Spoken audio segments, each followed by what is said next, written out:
Hello, hello, hello. Welcome to the show. Donald Trump, he's a former president of the United States, you probably remember him, has been arrested. This is over suspected hush payments, alleged hush payments to Stormy Daniels. The reason I want to talk about this is partly because Britain, as I continually say, is a bit like a burning skip. We've been, I think, sucked into domestic issues for quite a while. The US is, of course, as you probably know, the remaining economic and military superpower on the planet, despite being in long-term decline, but it is what it is. Obviously, what matters in the United States has huge consequences for all of us, not least because there is a presidential election next year, which may help determine whether the US stays a democracy as you and I understand it. So I think it's kind of high stakes. So what this kind of latest kind of, kind of drama involving Donald Trump. I'm interested, obviously, not just talking about what's actually happened, but the political significance of it. What does it actually mean for the American right, for the kind of authoritarian right-wing populist movement, which has made Donald Trump its figurehead? There are other figureheads waiting in the wings, like DeSantis, who was the pretty horrifying right-wing Republican governor of Florida, who is Trump's only real plausible rival for the Republican presidential nomination for the election next November. So, I want to talk about this because I think there's a danger because of what happened to Boris Johnson here, who looks kind of written off, I would say. Though, can't be too hasty there either. I think a lot of people might think, well, maybe this is the end of Donald Trump. Well, I think that would be a mistake. So I want to talk about that in terms of what's actually happening in US politics at the moment. We've got a brilliant guest, Dave Weigel, who I'm about to bring in. We're also going to be talking about the latest horrifying developments as regards the Conservative government here's all-out war against trans people, the attempt to do what the Tories did in the 1980s with gay people. They introduced Section 28 then, which banned the so-called promotion of homosexual lifestyles in schools, which in practice banned any LGBTQ education for people like myself growing up. They're doing the same now. They've the so-called Equalities and Human Rights Commission, which is supposed to be an independent body, but whose board has been packed with right-wing appointees, culture warriors, on behalf of the Conservative government, has now, at the behest of the Conservative government, come up with proposals to roll back trans rights to a degree which is unparalleled in Western Europe. It would make Britain the most trans-hostile country almost in the entire continent. There were exceptions like Hungary, where they've gone under the far-right regime of Viktor Orban. Not really the sort of baseline, really, is it you want to be sort of pursuing, is all I'm saying. We'll be talking to Katie Montgomery later. Let's just hear from Donald Trump. What a thing to just throw in casually. Let's just hear. He was in defiant mode yesterday. Let's just have it here before I bring in Dave. Numbers. Not the same place that I know, not the same place that you know. And this is where we are right now. I have a Trump-hating judge with a Trump-hating wife and family whose daughter worked for Kamala Harris and now receives money from the Biden-Harris campaign, and a lot of it. Classic Trump there, I would say. If you're watching live, do press like and subscribe. You can support us on Super Chat. I will thank everyone at the end and put the questions to the guests. And if you're listening on the podcast, hello. Let's bring in Dave. Hey, Dave. How you doing? Lovely to see you. It's good to see you. Good to be here.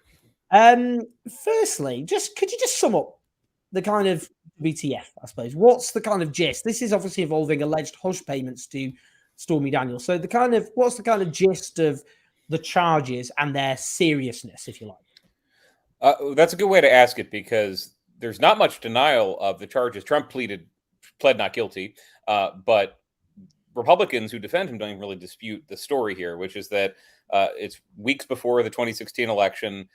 Daniels is going to come out and talk about her allegation that she had sex with Trump 10 years earlier. And Michael Cohen, still the lawyer for Trump at the time, paid her off to stop her talking, and then Trump reimbursed him. That's the story.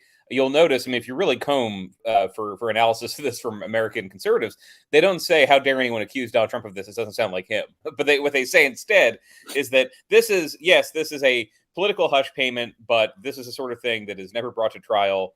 I want to make the equivalence, but this is common in political cases. The Supreme Court in this country has made it very tough to nail a politician for bribery, even if they take a specific gift and then deliver on a policy. The interpretation of the First Amendment, your ability to spend money on your own campaign, is pretty broad. So their theory here is that, well, this is not pleasant, but it's the kind of thing that he shouldn't be arrested for, much less convicted of. And then add to that a lot of rhetoric, which I think is less familiar. I mean, it's really only countries with big presidential systems as opposed to parliamentary systems, where the president is such a enormous sovereign figure that people in his party who defend him will say, you can't do this to a president. Look at the precedent. A president can't have this. The president of the United States can't be subjected to this kind of treatment. You can't put him on trial. What's going to happen in the future to future presidents who are sued for some sort of crime or who are caught up in some sort of crime? You don't hear that if it's a governor, if it's a congressman. You do hear it for a president. So there's a lot of, I think, kind of word-shaped error about that. I mean, this is my own opinion. I don't know what the problem is with somebody committing a crime and going to trial for it. That happens quite frequently. But that's the other part of this. How dare you do this to a former president? The poll is quite interesting because most Americans, according to polls, do think Donald Trump should be face justice. Yes, but most of them also think there's a political element. I mean, obviously, most of those are. Well, you can't just write all of those off actually as Trumpists, because you've got your Trump hardcore, but there's obviously some people beyond that who think he should face justice, but also think there's a political element. I mean, what would you make of that? No, you're right. The polling is not 100% cohesive, but that happens at polls sometimes. It was CNN this week. 60% of Americans think that this disqualifies him from running for president, or it should. I think they would have had the same answer had Hillary Clinton been indicted over her email situation. That was where heads were at. They do not generally like the idea of a president who's under constant investigation, who's amoral. They just don't, even though they might accept it if they don't like either candidate. But at the same time, I think Trump has gotten pretty far with this argument that they're only doing it because it's me. This is you saw in that clip, heard in that clip, him saying just in very personal terms, this judge is so Democratic, his family has so many Democratic ties that they shouldn't be allowed to do this. That is one thing Trump has always been quite good at, is understanding when the norms, the norms that we're used to. How you can't just say that about a judge. Well, what happens if you do? People hear it. It's like saying something in a trial that the jury's that's going to be struck from the record, but the jury hears it anyway. He's quite good at getting that into the bloodstream. And most people do think, yeah, Democrats hate the guy. They would love for him to go away. So that is where voters' heads are at.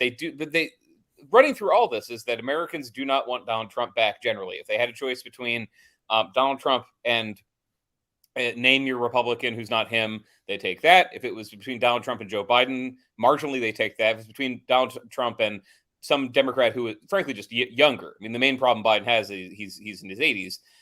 They would take that. People generally, 40% of the country wants him back. The rest do not. And you see that reflected in these polls. Like, okay, it would be great if we could be done with this guy forever. If we had some sort of Republican primary between Mike Pence and Nikki Haley and Ron DeSantis instead of this guy. That is not what the Republican base wants, though. And the same polling I'm referring to. Yeah, there's a chunk, 20% Republicans who say that he should drop out of the race, and that means 80% say he shouldn't.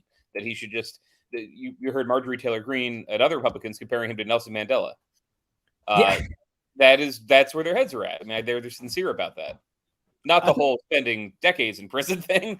They'd like to do a Mandela speed run where you get the credibility of being prosecuted, but then you get to be on president 10 minutes later.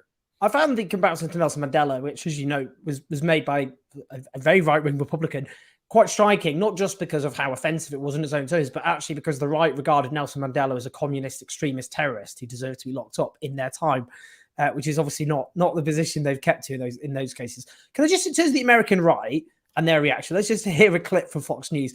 I'm going to see how long I can bear to keep this on just to give us the gist. In the Fifth Amendment, you know what this is? This is tyranny.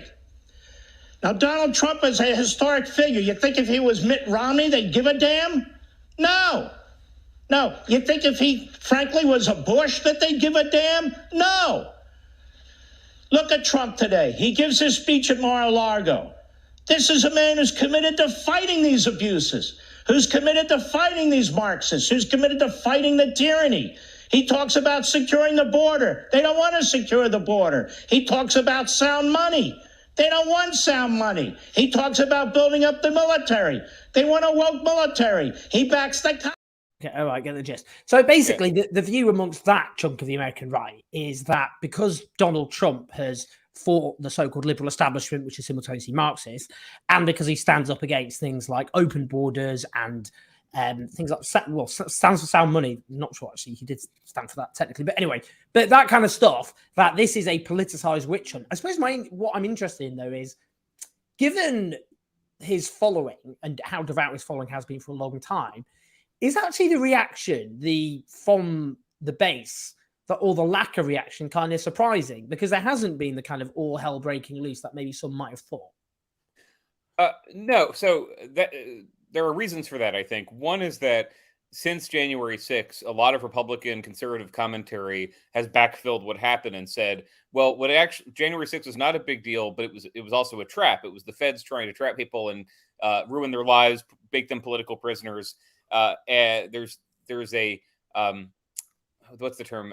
Fedsurrection, which is kind of clunky, but a term they've tried to coin, that it was actually federal undercover agents behind the whole thing. Not true, but you can't say that for 2 years and then say, all right, we need a big protest to happen. We need people to get out in the streets and protest Trump. I think there's a combination of voters who are a little bit sick of this stuff, and voters who think it's going to go on its own, and voters who love Trump but think that they're going to be entrapped if they protest. And the rest of what he's saying, that is a frustration for a lot of Republicans. There are the mythology of Donald Trump in office and after office is that any persecution he got was because he was so effective. Now, if you talk to, I keep mentioning Mike Pence, who's not very relevant in the race, talk to a Pence or talk to a Ron DeSantis, their argument, which they will make directly without mentioning Trump, is, well, there's a different way to do it. You could just take power, not have a bunch of tantrums and scandals, act decisively, and get things done.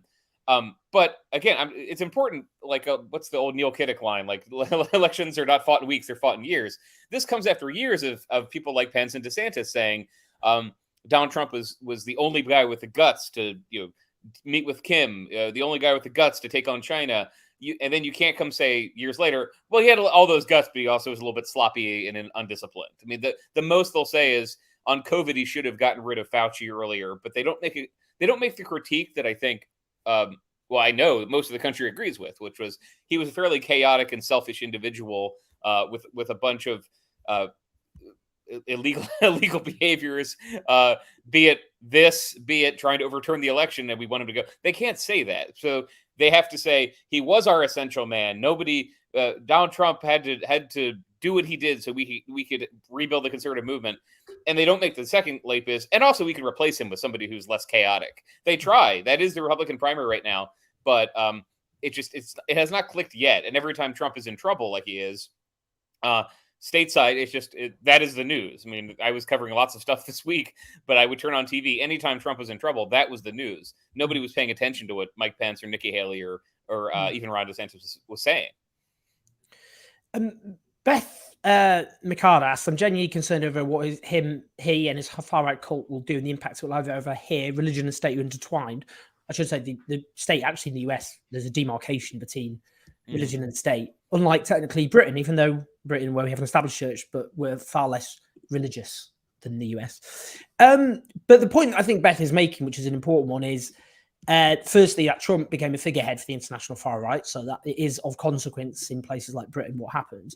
But I mean, do you think? I mean, there was polling which showed a significant number of Americans think civil war is possible in the next few years, and that's what people get worried about. That's why they ask questions like this. They think there's genuinely the level of polarization and the lack of the fact that we saw with the January 6th insurrection, that there's a breakdown in acceptance of democratic norms by the Republicans. What do you think in terms of what the behavior of the Trump base could end up being, or how worried should we be? January 6th happened, and that is a good example of people who can be riled up, but not to the level where they can overthrow. They do want to replace the Constitution with something else. The primacy of the Constitution, the primacy of the founders handing down something that we must build on. Even liberals in this country, the far left, the far left, maybe not, the mainstream far left that runs in elections like Bernie Sanders, even they'll say we should be appealing to the vision of our founders, but we should be adding and expanding on what they did and giving people more rights. There is less of an interest in let's overturn this because we're inconsolable. We're inconsolable on one particular issue.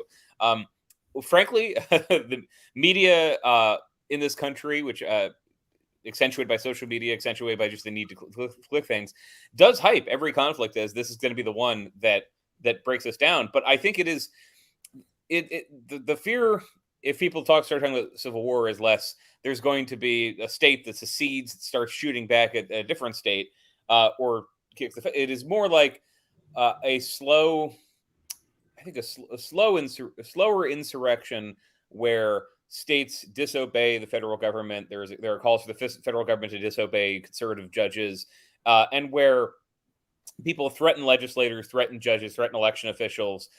They have not been killed yet. I don't know why I say yet. It's a little bit ominous way to put it. But there are lots of election officials, for example, after 2020, who got death threats they'd never had before, names being published. They retired. They quit. I'm not saying it's a good thing that it only went that far and it did not lead to murder. But that is what I see, is less the country is going to split over something. It is more things are so intractable that we're going to normalize extra political means. So less 1865 or 1861, more the late 1960s, where the Weather Underground is setting off bombs in places, or the 1980s, where people are actually beyond that into the 2000s, where people are threatening and murdering abortion doctors. That, I think, that boil rising is happening already. I don't like to make hyperventilating predictions about where it's going, but there is more of a normalization of this idea that the political system as it's constituted, we don't know how to get rid of it. It is not allowing us to have some baseline rights. What do we do about that? And there are a number of people who say, well, what we do is threaten these people so they can't act without being afraid of us. Like the safety valve in our system is that there is a big, I think, middle reaction when people start saying that and saying, that sounds crazy. Don't do that. We're going to vote against your party. That's what happened with all these Republican candidates for Secretary of State who said they were going to overturn elections if they didn't win. They all lost in 2022, the last midterm. So there is a political response, but you do wonder if conditions got worse, if there was a crash, if there was a unemployment at 15% or something like that, what other sort of radicalization would happen? It would be built on top of this radicalization, which is the idea that, this country, we cannot get all the rights we want in this state because those other people exist. Whether they are, we want to ban, gender identity talk in schools, or we want, and I'm not equating them, I'm just saying the things that I've heard people say, we can't live like this, or we can't have some judge in Texas saying everybody gets a gun without a permit and they can walk around wherever. I think that is the attitude, and I see it manifesting as violent threats, protests that can become violent but usually aren't. I don't see it breaking into other things, like I said, like political assassination, but I don't rule it out. We've had those in this country. We've had 4 presidents killed. I think that is where this mindset is leading before it leads to more of a shooting war. In terms of, what do you think the prospects are of Donald Trump being prevented from standing to be president? Mm-hmm. What do you think happens in that scenario? Right, and that's one thing I've seen from people around the world who look at this and are confused. Like, why? Oh, I guess that's it then. If he's been indicted, he can't run. There are lots of countries where if you are charged with a crime, you can't run, and sometimes that's used. Malaysia for a long time. We're going to lodge some allegations, get the guy in court, and oops, he can't run anymore. We don't have that system. It's quite the opposite. When you remember, Donald Trump was impeached twice. The first time he was 3 years into his term. In some countries, if you're impeached, you have to step aside for a bit, or you have to defend yourself. If you're a president in this country who's impeached, you just keep being president. It's the people impeaching you in the Senate who have to meet. You could just do whatever you want. There is no obligation. So even getting convicted on these charges would not prevent Trump from running. And there are people at lower offices. There are office holders around the country who got arrested for some sort of crime, not just civil disobedience. But there was a congressman from Florida for a long time who ran for Congress after he was impeached for his actions as a judge. He was very popular. People said, well, we'll forgive him that. We don't think that was real. We're gonna put him in Congress. It is not an impediment. And that's one thing some of this Republican rhetoric, you played some of them, I think Mark Levin, there's this idea, the left is trying to disqualify Trump and deny us the choice of voting for him again. I don't take that. That's very hyperventilating. That's not what's actually happening. If people believe that charges against somebody are phony and trumped up and fake, they can vote for them. That happens very frequently. I just was covering an election in Wisconsin where in the final hours, Republicans made a bunch of claims about somebody being unethical and somebody being racist in private, and voters said, "I don't buy it," and they voted for them. Like there's not a one weird trick to knock somebody out of the race. It is possible to run for president from prison. It has happened before. And I've heard Republicans, they want Trump to walk on this, but they've thought, okay, well, we'll elect him from prison. Like the idea of showing up to liberals and saying you can't stop us is very attractive, and there's not a rule that prevents it. In terms of the strategy from, I guess, both the Democratic mainstream and progressives, let's just hear actually just a clip from Rachel Maddow talking about Donald Trump's speech. He is making remarks tonight from his home in Florida. As far as we can tell, and what we were prepared for here is that this is basically a campaign speech in which he is repeating his same lies and allegations against his perceived enemies. It is just getting started. So far, he's just giving his normal list of grievances. We don't consider that necessarily newsworthy, and there's a cost to us as a news organization of knowingly broadcasting untrue things. So our deal with you is that we will monitor these remarks. If he does say anything newsworthy, we will turn them around and report on that right away. But for now, just know that it's happening and we're not taking it. I think it's quite a refreshing approach, actually. Not something you can imagine broadcasters in this country doing, I have to say, including with Boris Johnson back in his pomp. But I suppose, the reason I just play that is that Donald Trump's been so effective because when he first appeared, it seemed for lots of people quite difficult to take him seriously at all. But the extent of his lies and bigotry, racism, just constantly put his opponents in a defensive posture all the time and allowed him to dominate and shape the narrative. And I'm just wondering, how much does he still have that power? How much now has he fatally compromised, or how much actually could he, for example, in an election campaign, do you think, be able to just force Biden into a defensive posture? He still has the ability, but he's been just very bad at it for a couple of years. Just in day-to-day politics, Trump lost in 2020 and has been maniacally focused on that, even though most people don't care. There's a core of Republicans who care. I think it's down to 30% who think the election was stolen. That's a lot of people, but you need more than 30% of people to win an election. The Democratic attitude is interesting because they learned from 2016 they should not root for Trump to be a nominee. They did. I have quotes to the record, we all do, of Democrats hoping he wins the nomination because they thought it'd be so easy to beat. They don't do that anymore, but they do think he is so erratic and so unpopular based on his actions in office that they like it when he's in the news more than, let's say, a piece of legislation that they want to pass that might be controversial, or focus around Ron DeSantis. They were a little bit less sure of what to do about him. They don't mind it. And Trump controlling the narrative and making a news cycle about something he's obsessed with can hurt. And this kind of polarization happens for a lot of politicians. I think an example I saw in 2021 was, critical race theory, this backlash to then gender identity became enmeshed in this.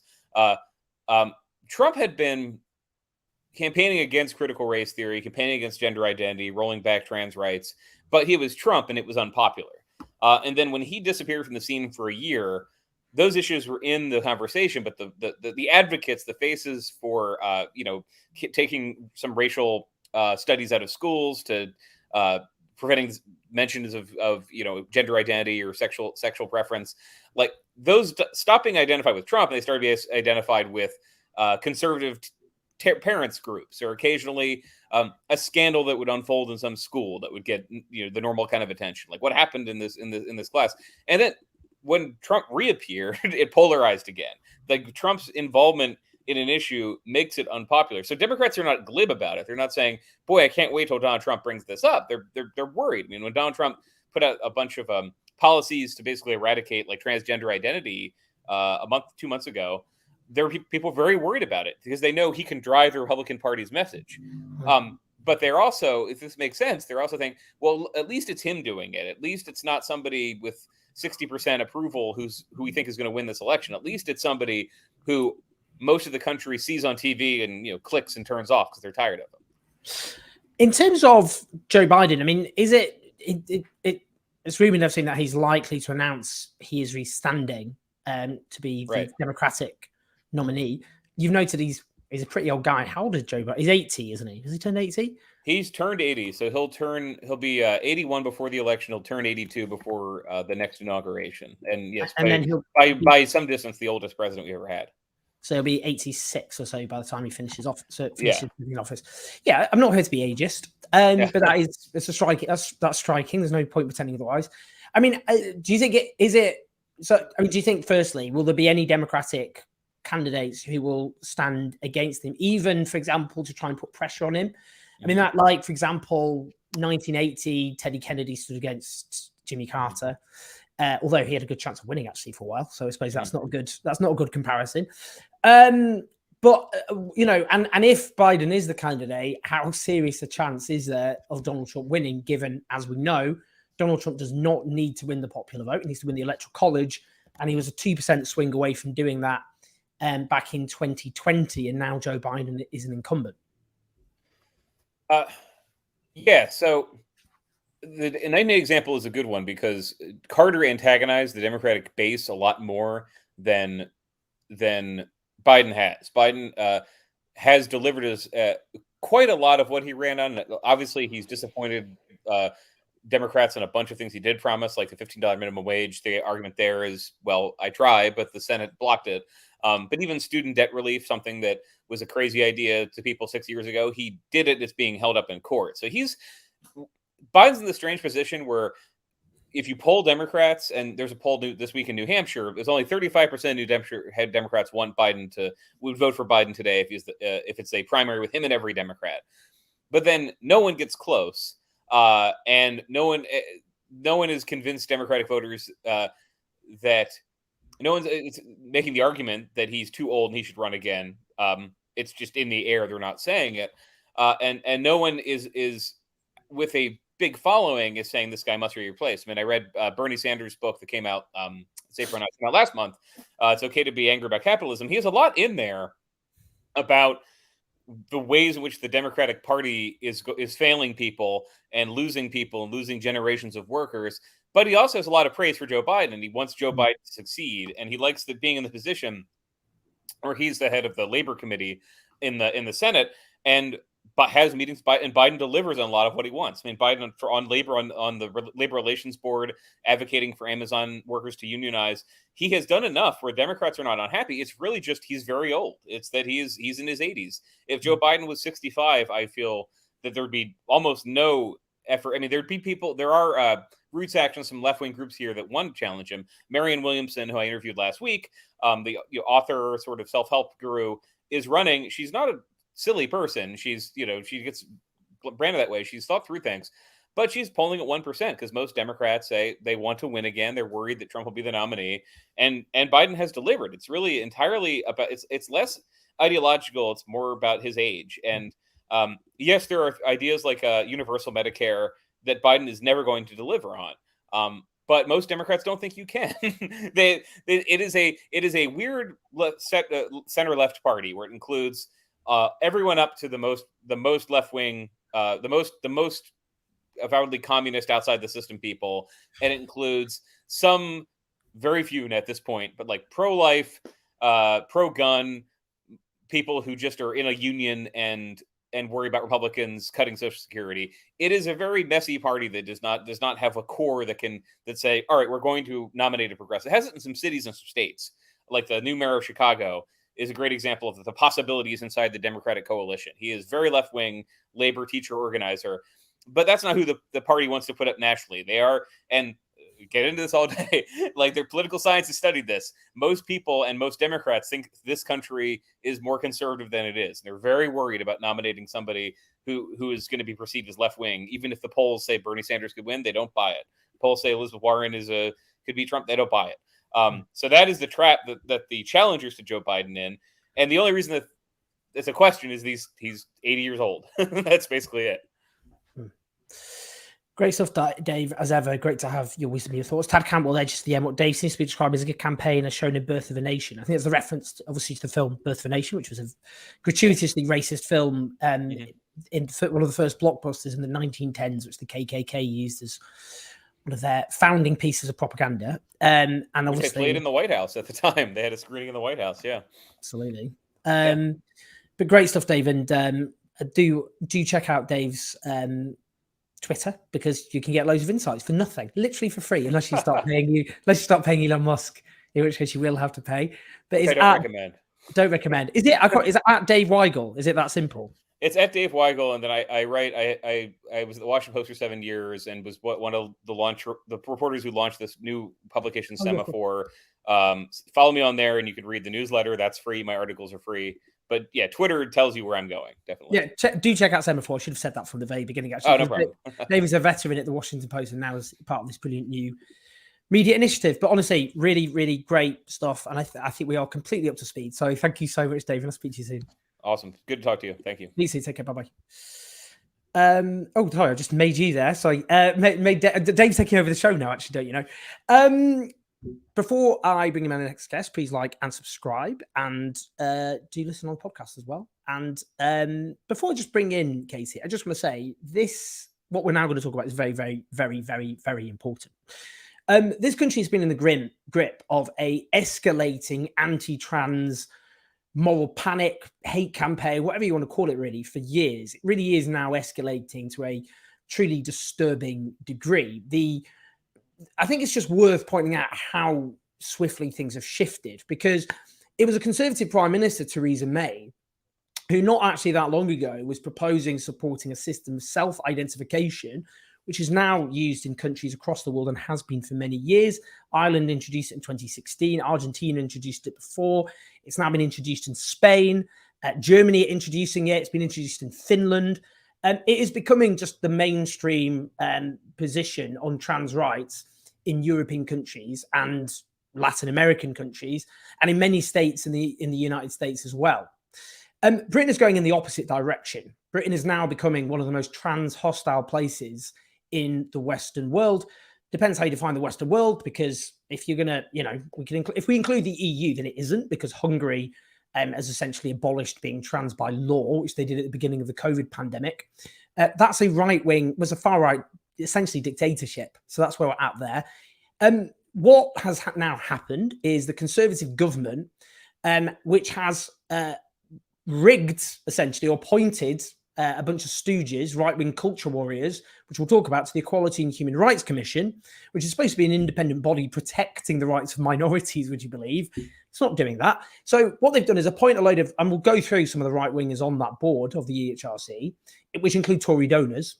And the EHRC has now written to the government, urging them to redefine the Equalities Act in a way which would abolish trans rights in many fundamental ways, redefine trans women as men and trans men as women. And by the way, they've used a case, which I'm going to talk about because I'm so angry about it, because they used the case of my friend and former colleague at The Guardian, Freddie McConnell. And Freddie McConnell is a trans man who has had kids and fought for his right to have him legally accepted as who he is, which is their father, rather than being legally enshrined as their mother. And they've used that in their proposed legislation to essentially extend, as they put it, to treat trans men as women and therefore extend certain rights. It is absolutely diabolical that they've used the case of someone who is a committed fighter for trans rights in an attempt to attack his own community.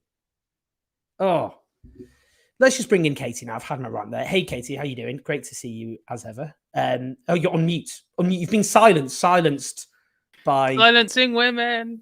Yeah, well, I'm not doing so well. I'm going to try and smile through it, and I'm going to try not to cry. This is my way of kind of dealing with things of being bleak, is to be smiley and cheerful.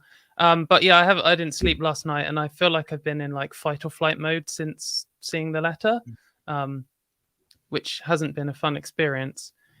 But yeah, grim times. We'll talk about this. Firstly, if you do need to cry or in any way show your emotions, you're loved and supported. This is a space where you are unequivocally supported. The media in this country is a disgusting pile of hatred and bile, which has spent years whipping up hatred against minority after minority. They did it to gays in the 80s. They've repeatedly done refugees. They did Jews back in the interwar period, Muslims, refugees, travelers, you name it, anyone they can punch down on, anyone who lacks a platform, because trans people have been erased from this so-called conversation, which is something we do not do. Obviously, on this particular outlet. Let's just start with what's happened then. So let's just bring up this letter, which is from the EHRC, which, in fact, let me just have I actually uploaded it? But basically, let me just describe, I'll let you describe what it is. Describe exactly what has been proposed here. Right. I've got it here. Here we go. EHRC plan. So this is, just so everyone's aware, it was announced yesterday. Kemi Badenoch could rewrite law to allow trans exclusion from single sex spaces. But go for it, Katie. Yeah, so basically, as you were saying earlier, the EHRC is basically, sort of a shell just there to do what the government says now. And perhaps we'll go into that more later. But they've written this law proposing this change to the Equality Act 2010.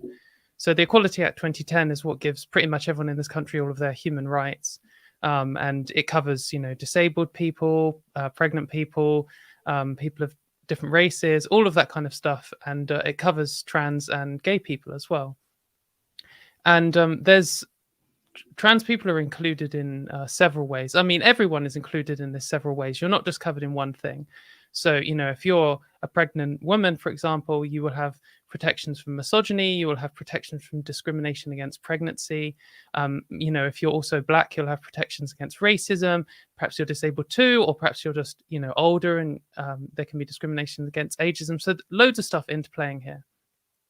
So, trans women and trans men at various stages in their transition can face misogynistic sexism.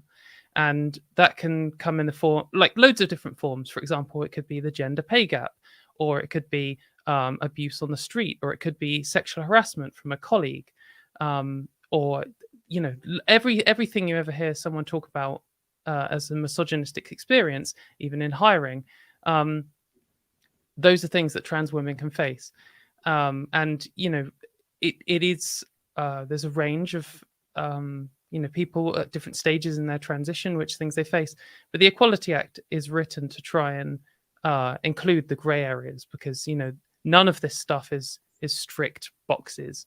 Religion, race, none of these things have just you are this one thing or you're this other thing. But generally, up until now, trans women have been covered by the protections for women under misogynistic sexism, and also the protections for trans people. So, transphobia and discrimination in that sense. And the EHRC has basically proposed to remove trans women's protection from misogynistic sexism. So this includes things like they have, perhaps we can look at it in more detail in a second, but they have quite almost gleefully said that their change would mean that if a trans woman was being underpaid because she is a woman, because of the gender pay gap, then she would no longer have any legal recourse. If a trans woman was facing direct or indirect sex discrimination, she would no longer be able to do anything about it. But it also covers women's spaces. So today, and for my entire life, trans women have been able to use women's spaces. So that means toilets and changing rooms. It also means, women's gyms, and then all the way to things such as shelters for victims of sexual assault and rape. And trans women have been using those alongside other women, forever, without any issue. And that's the same in most countries, at least most of the, more developed countries that you mentioned earlier. And they are proposing to just ban that, or make it, or more, to be more accurate, they're proposing so individual businesses and public spaces and employers could just ban trans women and have legal protection to do so. So, I mean, that means potentially if this change was to go through, I could be banned from using the toilet at work. I could be banned from going to the toilet at the pub that I go to. I could be prevented from going to the gym. I could be prevented from going to my feminist support group if the not that a feminist support group that I know would do such a thing, but legally they would be protected to do so. And this is they've attempted at least to be so encompassing that it would be like a blanket situation, that there's obviously a range of trans people, and not everyone fits into a binary, and I was saying there's lots of gray areas to cover, but they've just straight up said this will apply to all trans women, and importantly to trans women who have gender recognition certificates. So the entire big trans debate for the last 6 or so years has been focused, well, since 2016, has been focused around the Gender Recognition Act, which is a different law which allows us to update our birth certificate, marriage certificate, death certificate. You may even be sick of hearing about what it does if you watch this show, because you've probably seen me on here saying it before. But there was always a kind of the argument that the anti-trans people are always making is that the gender recognition certificate allows trans women to use women's spaces, and that's not the case. But they've just explicitly said now that even trans women with gender recognition certificates will count as men in law, as in can be banned from these spaces, don't get protections from misogyny, etc. So that would also de facto repeal the Gender Recognition Act 2004, as it would be effectively useless for any kind of legal stuff. So this is really, really major. It's a huge change. It would have direct impact on basically every trans. I've talked a lot about trans women, but this obviously affects trans men too. This would have a huge impact on every trans person in the country, immediately, as soon as it came into play. I think that potentially we'd be in a situation where if you wanted to go out shopping for the day, you would have to ring up every single shop that you might want to try and address and ask if it's legal, or whether they serve people like you there. You would have to find out which toilets would accept you in. If you wanted to go for a drink, you might not be welcome. It's just so extreme. It is genuinely terrifying. I feel like it's just totally clouded everything in my future. Do I have a future in this country? I just don't know. Thanks, Katie, so much for just running through that. And apologies, my camera there's malfunction, so I'm going to use my own laptop, but we move. In terms of, let's just talk about the HRC board. Okay. So the HRC, which, here we go. So this is about because a lot of people might think, well, this is an independent body, right? So what they've done is, this is a Guardian article from 2020, politicizing the HRC, 5 controversial appointments. And these appointments include, if I just have a quick look, Pavita Cooper, who made a donation of £3,500 to the Tory party. She didn't declare political activity when she was appointed in 2018. She did a fundraiser for the then Tory MP for Brentford and Isleworth. There's Swan Singh, an academic, who said in a piece entitled "Is Britain a Racist Country?" that it's not right to expect the UK to live up to an unrealistic standard where every individual is non-racist. The non-racism charge forced politicians to act before they had time to think. David Goodhart, I mean, this is ridiculous, who's argued hostile environment measures should not be watered down in the wake of the Windrush scandal. He described complaints of systemic racism as statistically naive and argued that white self-interest is not the same as racism. Jessica Butcher also said that modern feminism disempowers women. She said feminism, like other art forms of identity politics, has become obsessed with female victimhood. We've got another one here, appointed by Kemi Badenoch, who was a former Tory donor. We've got another who is a KC, King's Counsel, for the LGB Alliance, which is a group entirely founded to fight the trans rights movement. The key point that I'm making here is this is not an independent body. And indeed, as Ben Hunt, who's, I'd say, the best LGBTQ journalist in the country, wrote an article about how staff were quitting the Britain's equality watchdog due to transphobia. And we understand that 3 legal directors have quit the EHRC over this issue. So just on that, it's very important people know this isn't an independent body, is it? Yeah, and like you can see this in the positions the EHRC has taken. So before they appointed these new Tory stooges, basically, they were supporting LGBT rights and explicitly supporting reforming the Gender Recognition Act. And in fact, there was a case that the gender critical movement took against the EHRC a few years ago, which was AEA versus EHRC, where they argued this change that they're saying to make now, they argued was already law. And this is what we've seen a lot with the gender critical movement, which is the anti-trans movement in the UK, that they have been claiming that the Equality Act already says all this stuff that they're trying to change it to. And now they're getting the change potentially. They're not backpedaling or anything. They're just carrying on as if nothing had happened. But they had this court case, and the EHRC said, well, no, that's not what the law says, and that isn't what the law should say. We're not changing our guidance. Trans women shouldn't be banned from women's spaces. That's ridiculous. And then they had a load of new appointments, and then like straight away after, they flipped their position 180 on Gender Recognition Act reform. They had all these people quitting. I mean, it wasn't just 3 legal advisors. That is quite a big deal. And apparently, they're quitting not just out of sort of disgust at transphobia, but for being just totally ignored on their legal opinions. At least so I've heard. But also, like in Ben's article, there's like so many different whistleblowers, just random members of staff who are quitting just over how dysfunctional it all is. They've stopped uploading the minutes to the website. There's like the whole thing has just fallen apart, and it's gone from being a reasonable human rights organization that is kind of independent to the government to just being like an anti-human rights campaign vehicle, effectively. Yeah, I mean, sorry. I mean, what I've done here, by the way. Oh, sorry. Let me bring myself back there. I'm sorry. I was trying to get my camera to work whilst I was talking to you, and I'm not convinced that's going to work. So we're just going to try and hope for the best. In terms of, I mean, what's also been pointed out, for example, is, and Paul Brand at ITV has pointed this out.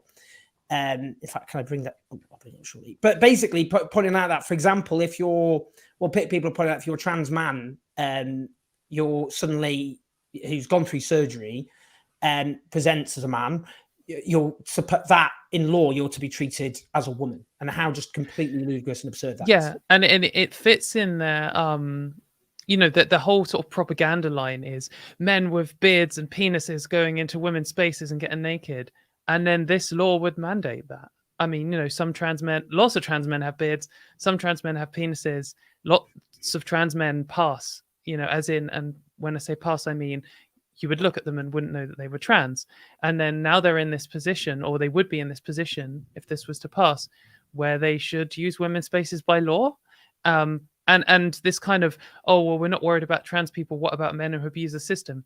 How easy is it for just an abusive man to say, I'm a trans man? Like, it's exactly the same argument. I mean, neither of those things actually happen, but there's the same kind of irrational argument you could give there. But yeah, I should say, a US trans activist and writer made this point. So gave an example. The British government wants this man to use the women's restroom under the new HRC proposal. Don't ask them how they'll actually enforce it. And Paul Brand, just to quote, said the detail of this is going to be complicated. Paul Brand is an ITV political correspondent. Following this argument, a trans man born a woman who has full surgery and has male anatomy would be allowed into a female changing room / ward. A puzzling implication tweeted with respect to all.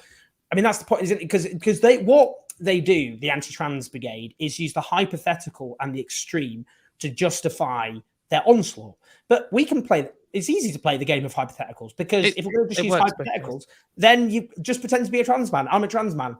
Prove it. Yeah, Prove it. and it's exactly, and that's where we just have to say, well, let's throw the hypotheticals in the bin and just look at the reality of it and look at the statistics for the issues we've had with trans people using women's spaces. And the reality is that abusive men don't pretend to be trans because it doesn't benefit them. And that's not just true for the UK, but that's true for every single country that has any trans rights at all. And like with the GRA reform, we were pointing out that Argentina reformed in 2012, and they've not had any issues, and that's been over a decade now. It's, you know, it's all just hypothetical nonsense. But just on this you know, trans man thing, I think that the more you look at this bill, the more, or this proposal for an amendment, the more ridiculous it is. And even at a surface level reading, you're like, hang on, does that mean that they're making trans men do this? And then, like, hang on, how are they actually enforcing this? Like, all of my documents that I own say female, and, you know, perhaps I'm recognizable from being online, but that doesn't mean everyone's going to recognize me. And lots of people aren't recognizable as like some kind of Twitter celebrity or whatever. And so if you think someone's trans and you accuse them of it, and then they show a document with an F on it, then what? Does the bouncer have some legal mandate to just make the decision about who he thinks is a man or a woman? Like, that there's so many layers to this where it just gets more and more ridiculous. Like, it would have to repeal the entire Gender Recognition Act, and it would make a mess of the entire Equalities Act and all of this kind of stuff. But I think that that's kind of the wrong way to look at this, because they do not care. They don't care if technically trans men should have to use the women's spaces, because they will just kick them out anyway, and they will, you know, exert their power over anyone they don't like. What this is trying to do is give power to, you know, people who already have the power to just make decisions, and it discriminate people. This will, you know, it'll affect intersex people, it'll affect, you know, trans men, trans women, everyone, and it will just give them a license to say, you are different, and you do not have as much power as me, so you are not welcome here.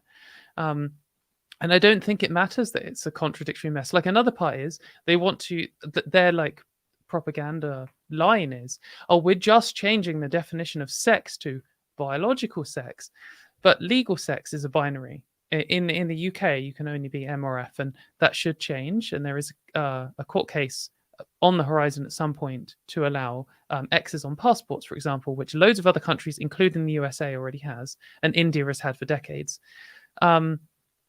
But in the UK, currently legal sex is binary, but biological sex isn't. It is impossible to come up with a definition of biological sex that is coherent and based upon actual physical sex characteristics, which splits all humans into one of two boxes. So what you're trying to do is, rather than create this kind of abstract legal property of you're either male or female in law, they're going to say, well, it's connected to biology, but they're not going to be able to give a definition. So it's going to miscategorize some people. Some people will be impossible to place. But again, they don't care. None of these people involved in this care about. They don't care about corner cases.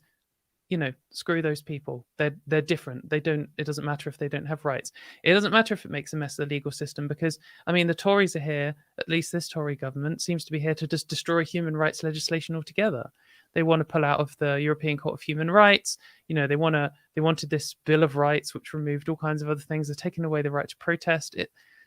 I just don't think it matters to them. And this is almost like a show of strength, that they can just make a mess and harm loads of people and not care about the corner cases at all, and just do it anyway. The point that I began with was just the direction of travel of this country compared to other European countries. And what's striking is Spain, where there's a coalition of the so-called centre-left, the Socialist Party, and the more radical left, Podemos, and they've introduced a new system of self-identification. Ireland, which I saw in the chat, you've corrected me, it was 2015 they passed that. I know, quite correct.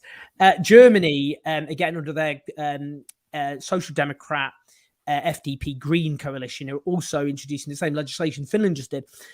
Two things I would just say about this is what's really striking is, in those countries, if you take Ireland as an example, in over quite a short period of time, you got advances in gay rights, equal marriage, you got advances in women's rights, abortion rights, and you got an advance in trans rights through self-identification. Always come together. In Spain, same again. They introduced new rights for lesbians in terms of parenthood. They introduced new, tougher laws on male violence against girls and women, and they introduced these new laws. Again, the same in Spain. If you look in the United States, what's happening there?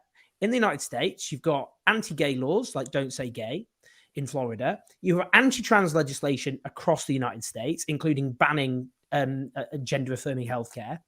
And you have abortion rights being peeled away. Isn't that striking?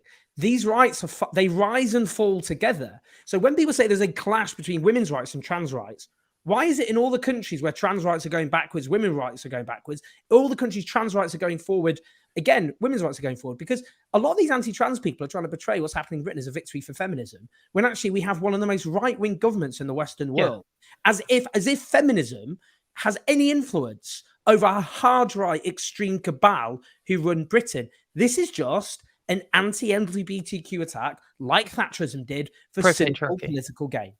Yeah, I mean, exactly. And to even take your point there even further, I mean, we've just seen this fiasco in Australia and New Zealand where a British gender critical activist went over there and did a load of rallies, and pretty much at every single event that she did, actual neo-Nazis showed up in support, doing like Sig Heils and waving their swastika flags and stuff. And then the gender critical movement on the ground in the UK's response was, oh, that can't have happened because Nazis wouldn't show up to support feminists. That's like, exactly. Nazis do not show up to support feminists. The Republican Party in the USA does not support feminists. The Rishi Sunak government does not support feminists. This is an anti-feminist move.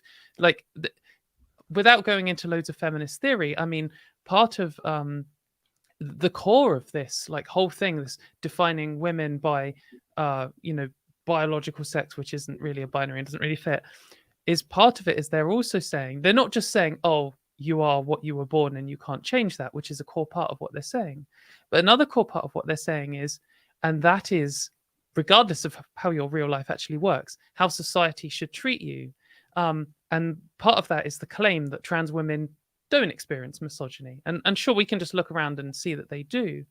But in claiming that trans women can't experience misogyny, there's this kind of, sorry, I'm getting a bit feministy here, but there's this kind of claim that misogyny is almost like determined, is biologically determined by women and men, and rather than by society. And it's saying that misogyny can't go to trans women because they have the wrong chromosomes, and all cis women are always going to face misogyny because they have the right chromosomes for it. And that itself is such a deeply anti-feminist position, to say that society isn't responsible for the prejudice against women. And that's why this kind of thing was favored by the Conservatives. They can ban trans rights, take away my freedom, ruin my future, make it feel like I have to move to another country and say, we're defending women. And women, as a practical result, will see no change for most women at all. It will not affect most cis women unless you know a trans person. Some who are intersex or who are gender non-conforming or something will be caught up in all this, and it'll make their life worse. But then they will push some anti-abortion people and, push back against feminist initiatives, such as like in Spain, you're saying they also just brought in, so you could have sick leave off for menstruation. And like, they're going to fight against all of that stuff. They'll fight against actual women's rights.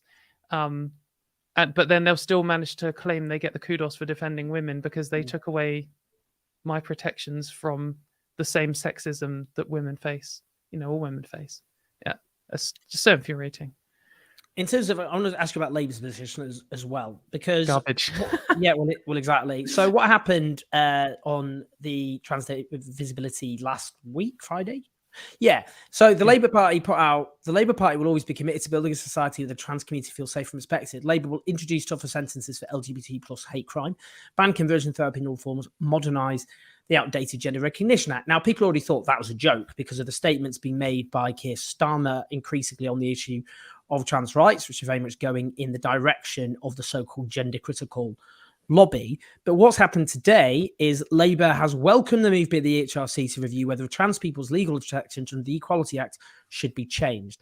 A Labour spokesperson said, clarification is a good thing. We will look closely at what's brought forward. So they've gone from trying to wrap themselves officially their account in the trans flag and say how much they support the trans community, and now are open to supporting, the most anti-trans raft of legislation in Western Europe. What do we say? Yeah. What do we say there? I mean, it is terrifying, and Keir Starmer's done a lot of really awful comments recently. So, for example, he was on the radio saying that he doesn't think 16-year-olds should be able to have a gender recognition certificate and shouldn't be able to be respected as who they are.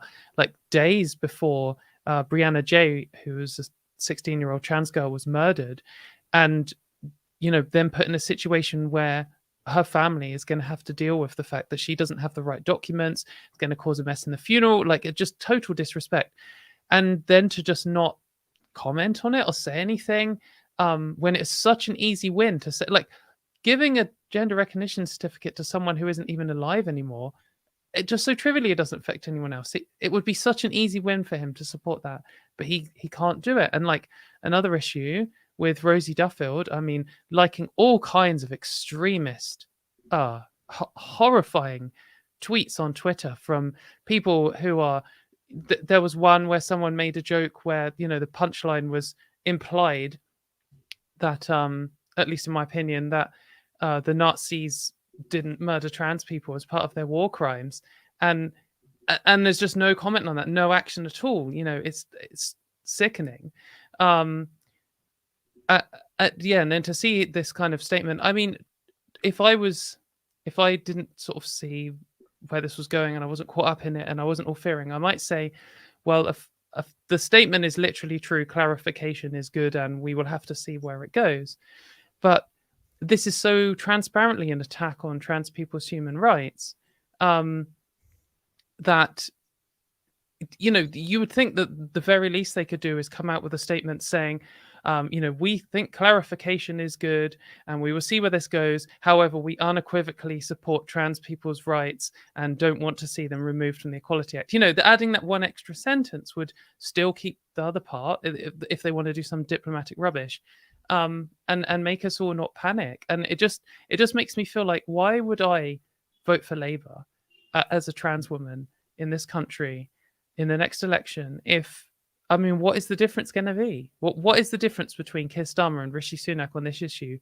Rishi Sunak is proudly saying that he wants to take away trans people's rights, and Keir Starmer doesn't really seem to care, but is going to go along with it anyway. Like, it's just despairing. I do think that there are a lot of good people in Labour, and probably specifically on the issue of LGBT rights, there are probably some decent people in the Conservative Party too. And I would hope that if Labour do get in power, that they would maybe have more of a voice. But I just don't know. I just don't trust it. I really don't think that I can vote for Labour as they stand today unless they do something about this. And I don't think I'm the only one. I do think that Labour considers LGBT people like a free vote. And I've always voted Labour in general elections before. But how can I? Well, there's a lot of support for your sentiments there. David Barter says, with both Labour and the Tories going against trans rights, what can we do? How can we take on both Labour and the Tories? Both main parties need to get in the bin. And it is bleak when you get this vicious crusade. I mean, Labour were not good on gay rights in the 80s, I should say, by the way, and had to be dragged into the position that they were, because back then there was a famous letter from Neil Kinnock's press secretary Patricia Hewitt saying that it's the gay issue is hemorrhaging us votes amongst pensioners, etc., etc. It's not the great. Just exactly how they talk about trans people now. I mean, Katie, just finally, just love and solidarity always. Your stuff for me is always a lifeline. I always go to what you say when all this stuff happens. There's lots of trans people I admire and respect, obviously, but you're one of the most important voices, I think, out there, and just I can't imagine how horrific things currently are. But I hope you know that the work you do makes such a big difference. You're educating people, you're helping create new allies, and a lot of them are just silently following you, so you don't even know that. But they take the stuff you say and do, and they spread it in their communities, amongst their families, their friends. You arm them with the facts. So it's so important what you do, because it must feel so bleak and depressing some days, like today. But it does feel like fighting the sea often. I mean, I poured my kind of like heart and soul into fighting for LGBT rights since for like nearly a decade now, and in my entire time, it's just got worse, and it's so demoralizing. For sure, more people probably than ever support trans people now in the world and in the UK, but the hatred is more than ever, and it's pretty overwhelming, to be honest. The only thing I would say there is, maybe, I don't know if this is of any comfort, but in the 1980s, attitudes towards gay people, as measured by the British Social Attitude Survey, actually got worse year after year. Yeah. And actually, that was partly a backlash against increased visibility and activism. You get, kind of same with the civil rights movement. You got the growth of white supremacism and all the rest of it. Yep. But actually, look what happened in the end. And we know now that with the anti-LGBTQ wave sweeping this country is particularly, obviously, overwhelmingly focused at trans people. But I just think if you look at so many other countries, Britain is either going to end up just some random outlier forever, which seems very unlikely to me, or what's going to happen is the authorities in this country are going to be dragged kicking and screaming into the same position as other European countries. I think that's how this ends.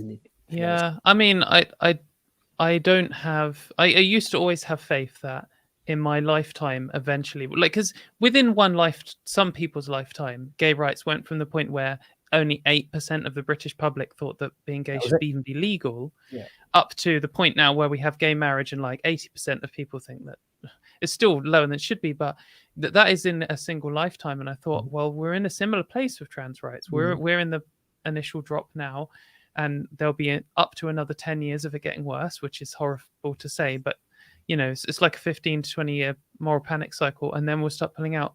But the issue is I'm not as confident of that as I once was, and I don't want to like fearmonger or anything, but there are some countries that go from an okay place and spiral into insanity. Hungary and Poland and similar, and places also like the USA is teetering on the edge. For sure, there are places like California where it's better than the UK to be trans, but then places like Florida or Arkansas and stuff, which are just outlawing trans people altogether.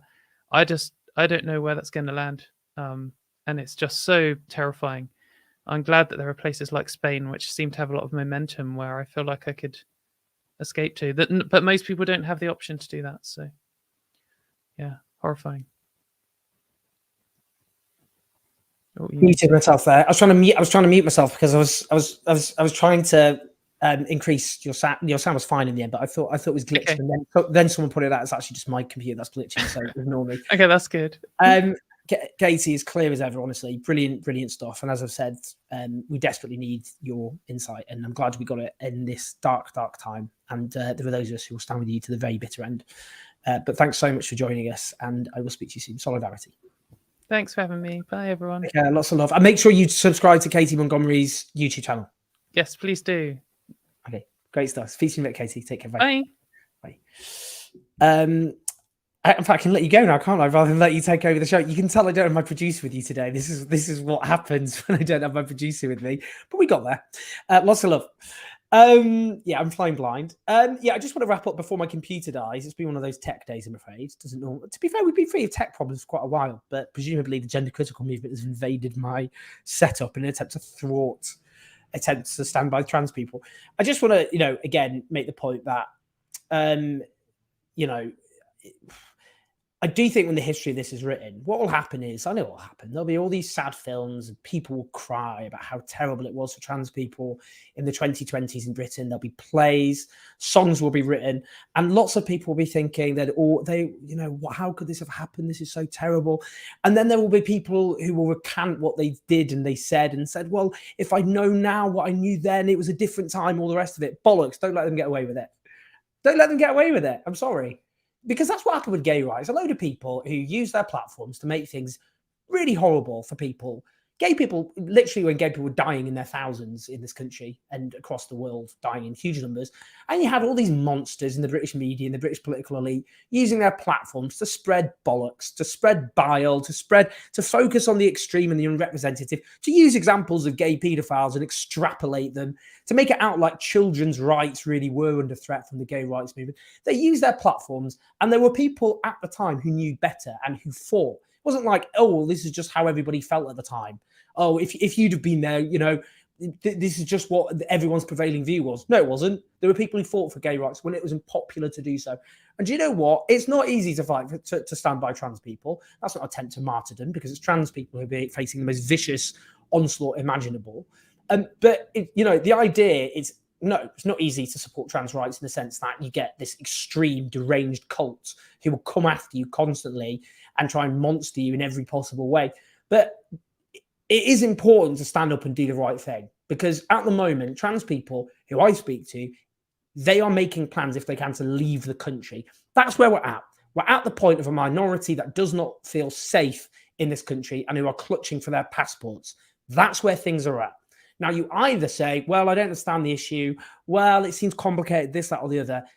This is about a minority facing the same onslaught gay people had, with the same strategy to seek out the unrepresentative and the extreme, extrapolate it to justify attacking the entire minority. They said gay rights was an attack on children. Now they're saying trans rights is an attack on women. Well, when we look back at how gay rights was portrayed in terms of the attack on children, what do we think now? People believe that. Most people believed it. Most people believe that. When Anita Bryant ran her Save Our Children campaign in the 1970s, and she said she was standing up for children's rights, and she said, I don't hate gay people, I love gay people, I'm a Christian. As she fought to deprive them of their civil rights, people believe that. It seems so believable. They read cases of gay paedophiles. Look, there's another gay paedophile. There's another gay paedophile. So we have to protect our children. That's more important than the gay lobby and gay ideology, which they spoke about at the time, the gay lobby. They say the trans lobby now. They're not even pretending. You either stand up or you are complicit. That's the truth. You've got to make a choice.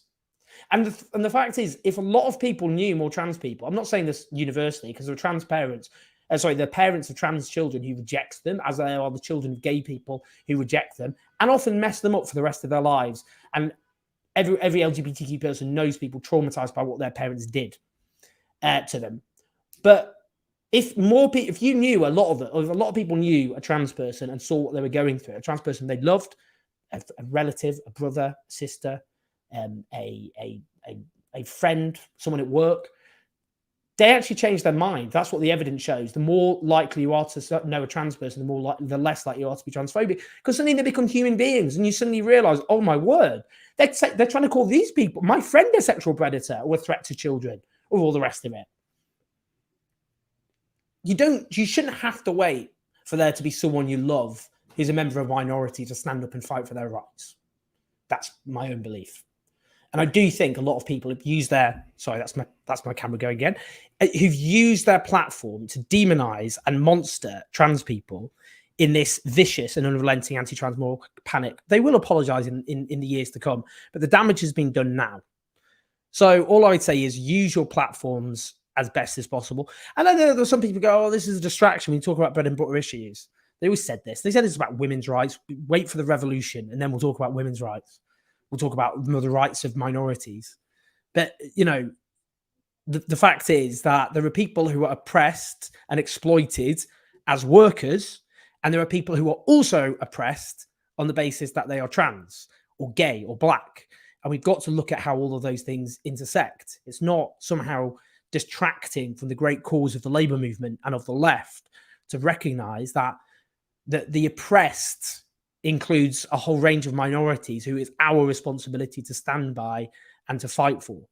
And I just hope in this moment people will have more courage and determination, because trans people need more allies. We need to elevate the voices of trans people. It's not good enough for just cis people to start using their platforms and just yelling about trans rights.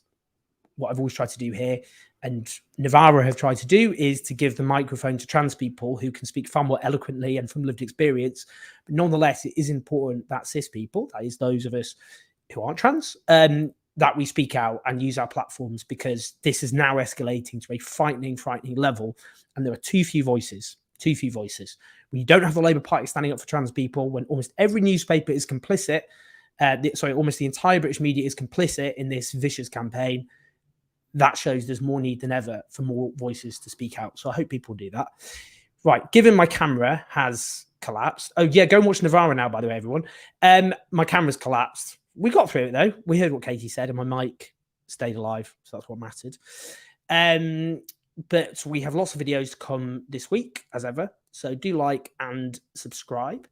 In terms of super chat, sorry, just to thank David Bowater, as ever, to thank Ton Thons Festo, to thank Tad Cantwell, to thank Beth McCard.